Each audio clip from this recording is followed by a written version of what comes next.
একদিন রাতে আমি আমার দেবরকে ছোট বাচ্চা মনে করে আমার বিছানায় নিয়ে শুয়ে পড়েছিলাম এবং তারপর যা ঘটেছিল তা আপনার মন উড়িয়ে দেবে। আমার নাম শাওলা। আর আমার বয়স ২২ বছর। আমি অনেক সুন্দর দেখতে, গায়ের রং ফর্সা, একটু মোটা হওয়ায় বাইরে বের হলেই সবাই চেয়ে থাকে আমার দিকে। আমার স্বামীর শহরে যাবে, তাই আমার স্বামী আমাকে বলেছিল তার ১২ বছর বয়সী ছোট ভাইয়ের খেয়াল রাখতে। আমি রাজি হলাম। প্রতিদিন তাকে স্কুলে নিয়ে যেতাম এবং রাতে আমার ঘরে ঘুমাতে দিতাম। দেব ঘুমিয়ে গিয়েছে ভেবে সেদিন আমি আমার পুরনো প্রেমিককে বাসায় আসতে বলি। দেব না ঘুমিয়ে আমাদেরকে দেখেছিল। দেব বিষয়টি জেনে আমাকে ব্ল্যাকমেল করতে শুরু করে। সে বলেছিল যদি তার শর্ত পূরণ না করি তবে সে সব ফাঁস করে দেবে। আমার বিয়ের ৪র্থ মাস ছিল। জীবন ভাল চলছিল। আমার স্বামী একদিন অন্য শহরে যেতে হলে সে আমাকে তার ছোট ভাইয়ের যত্ন নিতে বলে। আমি তাকে যত্ন করতে শুরু করলাম, কারণ ছোটবেলা থেকেই আমি বাচ্চাদের ভালোবাসি। আমার স্বামী তার ছোট ভাইকে স্কুলে নিয়ে যেত, যা আমাদের বাড়ি থেকে বেশি দূরে ছিল না। আমি অবাক হয়েছিলাম যে আমার স্বামী বুঝতে পারেনি তার ভাই এখন বড় হয়েছে এবং নিজের যত্ন নিতে পারে। মাঝে মাঝে মনে হতো সে কিছু লুকিয়ে রেখেছে। তবে আমি বেশি তর্ক করিনি এবং স্বামীর কথা মতো তার যত্ন নিতাম। আমি আমার দেবরকে যত্ন নিতাম যেমন আমার স্বামী করত, যেন সে ছোট বাচ্চা। একদিন তাকে স্কুলে নামানোর সময় দেখলাম একজন স্মার্ট লোককে।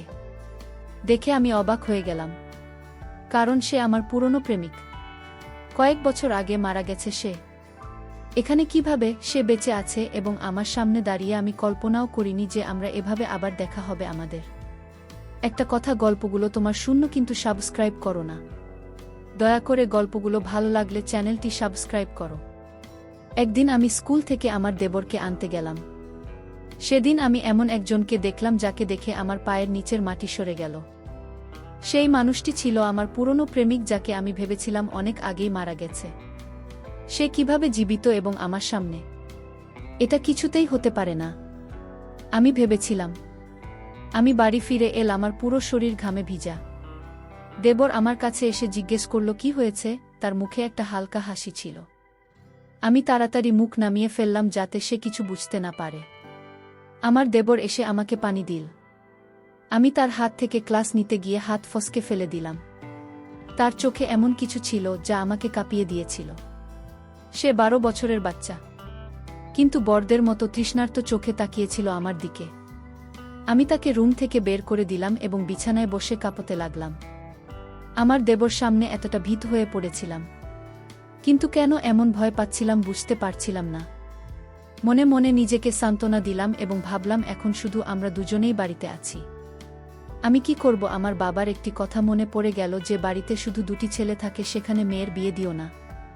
কিন্তু মা রাজি হয়ে আমাকে এখানে বিয়ে দিয়ে দিলেন। যদি তখন কেউ বাবার কথা শুনে তো আজ আমি এই পরিস্থিতিতে থাকতাম না। আমার স্বামী আমাকে বিয়ে করে খুব যত্ন নিয়েছে, কিন্তু সময়ের সাথে সাথে বাড়ির পরিস্থিতি কঠিন হয়ে উঠল।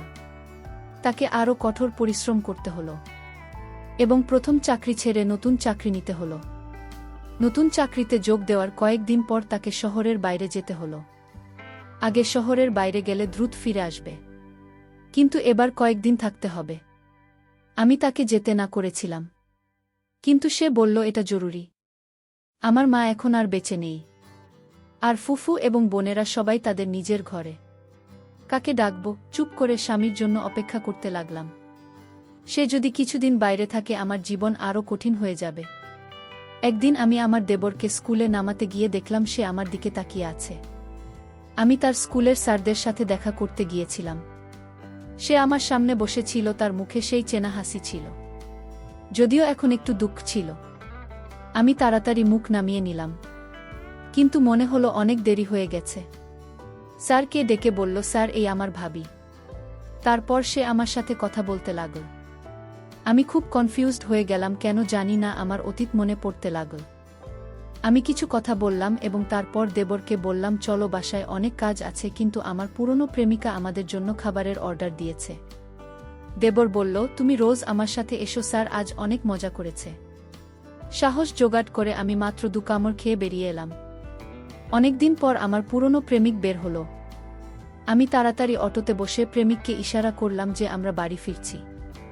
আমার শ্বাস নিতে খুব কষ্ট হচ্ছিল। বাসায় ফিরে বলল, ভাবি কি ব্যাপার? আমি জিজ্ঞেস করলাম, তুমি কি বলছো? তখন সে বলল, স্যারকে তুমি কি আগে থেকে চিনো? আমি বললাম, না, আমি তাকে চিনি না, সে জানে আমি কিছু করতে পারবো না। তাই আমাকে বলল, তুমি আরাম করো, তোমার ভাইয়ের জন্য চিন্তা করো না। আমি উদ্বিগ্ন হয়ে বললাম, জানি না সে কবে আসবে। তখন সে গ্লাসটা নেড়ে বলল, ভাই, এখানে না থাকলে কি হবে? আমি সব জানি। আমি এতটাই ভয় পেয়েছিলাম যে তাকে হাত জোড় করে বললাম, এসব কাউকে কিছু বলো না। তারপর সে বলল, ভাবি, আপনার সরল মনে হলেও আমি জানি আপনার গোপন কথা। কিন্তু আমি কাউকে বলবো না যদি আপনি আমার এক শর্ত পূরণ করেন। ভয়ে আমি রাজি হয়ে গেলাম, ভেবে যে সে হয়তো টাকা বা কোনো মূল্যবান জিনিস চাইবে। এবার বলল, আমি কাউকে কিছু বলবো না, কিন্তু আমার শর্ত মানতে হবে। আমি আজ জরুরি কাজে যাচ্ছি, কাল তোমাকে জানাব। সে চলে যাওয়ার পর আমি পুরো রাত টেনশনে কাটালাম। পরের দিন প্রেমিক আমাকে ডাকল আর আমি কাঁপতে লাগলাম। সারাদিন দেবরকে ঘুরে ফিরে শেষে বাসায় ফিরে আমাকে বলল, ভাবি, আমি পরশু তোমাকে সব বলবো। আজ আমি বন্ধুদের সাথে বাইরে ডিনার করেছি, তাই তুমি ঘুমাও। ভাই কাল বা পরশু আসবে, এমন ভঙ্গিতে বলে দেব যে আমি তার বয়স, তার স্বভাব নিয়ে ভাবতে লাগলাম। আমি আমার রুমে গিয়ে সারা রাত টেনশনে কাটালাম, ঠিকমতো খেতেও পারলাম না। মনে হচ্ছিল পাশের ঘরে কেউ কথা বলছে। দেওয়ালের ছিদ্র দিয়ে শুনতে চেষ্টা করলাম এবং পায়ের নিচ থেকে মাটি সরে গেল। পাশের ঘরে আমার দেবর একটা মেয়েকে জড়িয়ে ধরেছিল। মেয়েটি তার খুব কাছে বসেছিল এবং ফিসফিস করে কিছু বলছিল। প্রথমে ভেবেছিলাম গিয়ে তাকে থাপ্পড় মারব, কিন্তু পরক্ষণেই ভাবলাম দেবর খুব চালাক। সেই মেয়েটিকে লুকিয়ে ফেলতে পারে এবং কিছু মানবে না। তাই সিদ্ধান্ত নিলাম, কয়েকদিন অপেক্ষা করব। যদি আবার এমন দেখি, কখনো ক্ষমা করব না। রাতটা খুব কষ্টে কাটল। পরদিন গুড ফ্রাইডে ছিল, তাই স্কুল বন্ধ। আমি একটু বেশি ঘুমালাম। সকালে উঠেই দেবরকে ঘুম থেকে জানালাম। সে বলল, ভাবে, অন্তত ছুটির দিনে আরামে ঘুমাতে দাও। আমি বললাম, গরম নাস্তা করছি, খাও। সে কিছু না বলে রান্নাঘরে এসে বসো। আমি জিজ্ঞেস করলাম, কি ব্যাপার, সারারাত ঘুমোয়নি? সে বলল, ভাবি, রাতে জেগে থাকা তোমার কাজ, আমি নিষ্পাপ। তার কথায় বিব্রত হয়ে গেলাম। নাস্তা শেষে এসে বলল, ভাবি, তুমি খুব ভালো। আমার শর্ত শোনো, তুমি রাজি হলে আমি কাউকে কিছু বলবো না। এরপর দেবর যা বলল তা শুনতে আমার সাহস ছিল না। কেবল আল্লাহই জানেন কিভাবে শুনলাম আর কতটা সত্যি। আমি বললাম, দেব, তোমার লজ্জা করে না? আমার চোখে অস্ত্র গড়িয়ে পড়েছিল। ও শুধু আমার দেব নয়, মায়ের মতো একজনকে এমন কিছু বলছে যে আমি ভাবতেও পারিনি। আমি ভাবতে লাগলাম, কেন সে এমন কথা বলছে। সে বলল, আমি যা বলছি সেটার জন্য তুমি নিজেই দায়ী। যদি আমার কথা না শোনো তাহলে তুমি বিপদে পড়বে। আমি আটকে গেছি, চিন্তায় ডুবে গেলাম, কি করব বুঝতে পারছিলাম না। চোখের পানি গাল বেয়ে নামছিল। আমি বললাম, আল্লাহ, আমাকে সাহায্য করুন। রান্নাঘরে স্কুলে বসে ভাবছিলাম কিভাবে আমি এই শর্ত মেনে নেব। কিছু বুঝতে পারছিলাম না। এদিকে আমার খাবার পুড়ে গেল, আমি নাস্তা করতে পারলাম না। আর শুধু কান্না করেছিলাম, মনের মধ্যে ঘৃণা জন্মাচ্ছিল এই ছেলেটার প্রতি। কিছুক্ষণ পর দেবর ফিরে এসে বলল, কি ভাবছো ভাবি? তুমি তো আমার মায়ের মতো, কেন আমাকে কষ্ট দিচ্ছ? তার প্রতিটি কথায় আমার মন চাচ্ছিল তাকে থাপ্পড় মারতে, কিন্তু নিজেকে সংযত করলাম। দেবের বলল, ভাবি, আজ রাতে রেডি হয়ে যাও। আমি শুধু প্রার্থনা করছিলাম, হে আল্লাহ, দিনটা দীর্ঘতর রাজ্যে না। সে কারণেই রাত আমার জীবন ধ্বংস করতে চলেছে, কিন্তু আপাতত আমাকে এটা মোকাবিলা করতে হবে। এই কলঙ্ক আমার জীবনে অন্ধকার নিয়ে আসবে। আমি চুপচাপ বসে দেখলাম দিন ফুরিয়ে আসছে। রাত আসার মানে আমি আর কিছুক্ষণের মধ্যেই বিপদে পড়ব। হঠাৎ রাত 9টা বাজল এবং রান্না করতে শুরু করলাম। আমি স্নান করে ঈশ্বরের কাছে প্রার্থনা করতে লাগলাম। দরজা জুড়ে কড়া নাড়বে। আমি দরজা খুললাম না। এপার থেকে বাঁচতে চাইলাম, দরজায় ধাক্কাধাক্কি থেমে গেল। বাইরের দরজা খোলার আওয়াজ পেলাম। তার কাছে ঘরে ঢোকার চাবি ছিল, তাই সে ঘরে ঢুকল। আমার দরজা অনেকবার টোকা দিল, কিন্তু আমি খুললাম না। সে বলল, ভাবে, আপনি নিজের জন্য কষ্ট পাচ্ছেন। আপনি যদি নিজের যত্ন না করেন তবে কে করবে? সে অনেকক্ষণ দরজায় দাঁড়িয়ে কথা বলল, কিন্তু আমি চুপ থাকলাম। আমি সিদ্ধান্ত নিয়েছিলাম আজ রাতে দরজা খুলব না। যাই হোক, সারারাত শান্তিতে ঘুমান। সকালে উঠে রান্নাঘরে গেলাম। দেবরকে বললাম, আজ থেকে তুমি নিজে স্কুলে যাবে। আমার অনেক কাজ আছে। সে আমার মুখের দিকে তাকিয়ে রই, কিছু বলল না। ব্যাট হাতে নিয়ে বেরিয়ে গেল। কিছুক্ষণ পরে আমি তার পেছন পেছন চলতে শুরু করলাম। দেখতে চাইলাম সে কোথায় যায়। যখন তার স্কুলে পৌঁছলাম, গার্ডকে জিজ্ঞাসা করলাম সে পৌঁছেছে কিনা। গার্ড আমাকে জানাল, হ্যাঁ, সে এসেছে। কিছুটা আত্মবিশ্বাস নিয়ে বাড়ি ফিরছিলাম। স্যার আমাকে বললেন, তুমি আমার সাথে এমন করলে। আমি দ্রুত হাঁটতে শুরু করলাম। বুঝতে পারছিলাম না কি করব। আমি চলতে শুরু করলাম, কিন্তু বুঝলাম সে একটা আমাকে অনুসরণ করছে। এক জায়গায় থেমে থাকে। বললাম, অতীত ভুলে না গেলে তোমার তখনই চলে যাওয়া উচিত ছিল।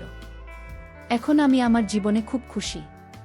তোমার এসব করা উচিত নয়। সে কিছু বলল না। আর আমি বাড়িতে ফিরে অবাক হলাম। দরজার তালা খোলা। আমি খুশি হলাম স্বামীকে দেখে যে সে আগের মতো আর হাসছে না। তবে তাকে জড়িয়ে ধরলাম। তার আচরণে খুশি হলেও হঠাৎ এমন পরিবর্তনে চিন্তিত হলাম। মনে হলো দেবর হয়তো কিছু বলেছে। গোসল সেরে বললাম, নাস্তা রেডি। সে ঠান্ডা সুরে উত্তর দিল, আমি নাস্তা করে এসেছি। আমি দেবকে জিজ্ঞেস করলাম, কিছু ঘটেছে? দেবুর বলল, অনেক কিছুই ঘটতে যাচ্ছে। তুমি মজা করো। আমার মনে আল্লাহর কাছে প্রার্থনা করছিলাম, আমাকে এই কষ্ট থেকে রেহাই দাও। আমার মধ্যে দেবীর জন্য অনেক ঘৃণা জমেছিল। আমার স্বামী বলল, কিছুদিন মায়ের কাছে যাও, কিন্তু আমি যেতে চাইনি। কারণ আমার স্বামী অনেক দিন পর বাড়ি ফিরেছে। তবে আল্লাহর পরিকল্পনা ভিন্ন ছিল। সন্ধ্যায় বাড়ি থেকে ফোন এলো, ছোট ফুফুর অবস্থা খুব খারাপ। আমাকে দ্রুত যেতে হবে। বাড়ি গিয়ে দেখি বাড়ির বাইরে একজন বসে আছে। সে আর কেউ না, আমার পুরনো প্রেমিক। সে আমাকে আসতে দেখেনি। রুমে ঢুকে আমি ফুফুর কাছে যাই। দেখি ফুফু বসে আমাকে দেখে হাসছে। আমি তাকে বললাম, তুমি তো ভালোই আছো, তাহলে কেন মিথ্যা বলে আমাকে এখানে নিয়ে এলে? তখন ফুফু বলল, বাইরে যে লোকটি বসে আছে সে আমার ছোট মেয়েকে বিয়ে করার জন্য এসেছে। তাই তোকে এভাবে ডেকে আনছি, না হলে তো আসতি না। তারপর আমি আমার সেই পুরনো প্রেমিকের সাথে দেখা করলাম। অনেক কথা তাকে বললাম। সে এখনো হয়তো আমাকে ভালোবাসত, কিন্তু সে আর কিছু আমার কাছে প্রকাশ করেনি। তাই আমিও আর কোনো কিছুই প্রকাশ করিনি। আমি আমার স্বামীকে ফোন দিয়ে তার ভাইসহ এখানে ডেকে আনলাম, যাতে তারা আমার বোনের বিয়েতে থাকতে পারে। তারা চলে আসলো। আমার স্বামী আমার উপর অনেক রেগেছিল।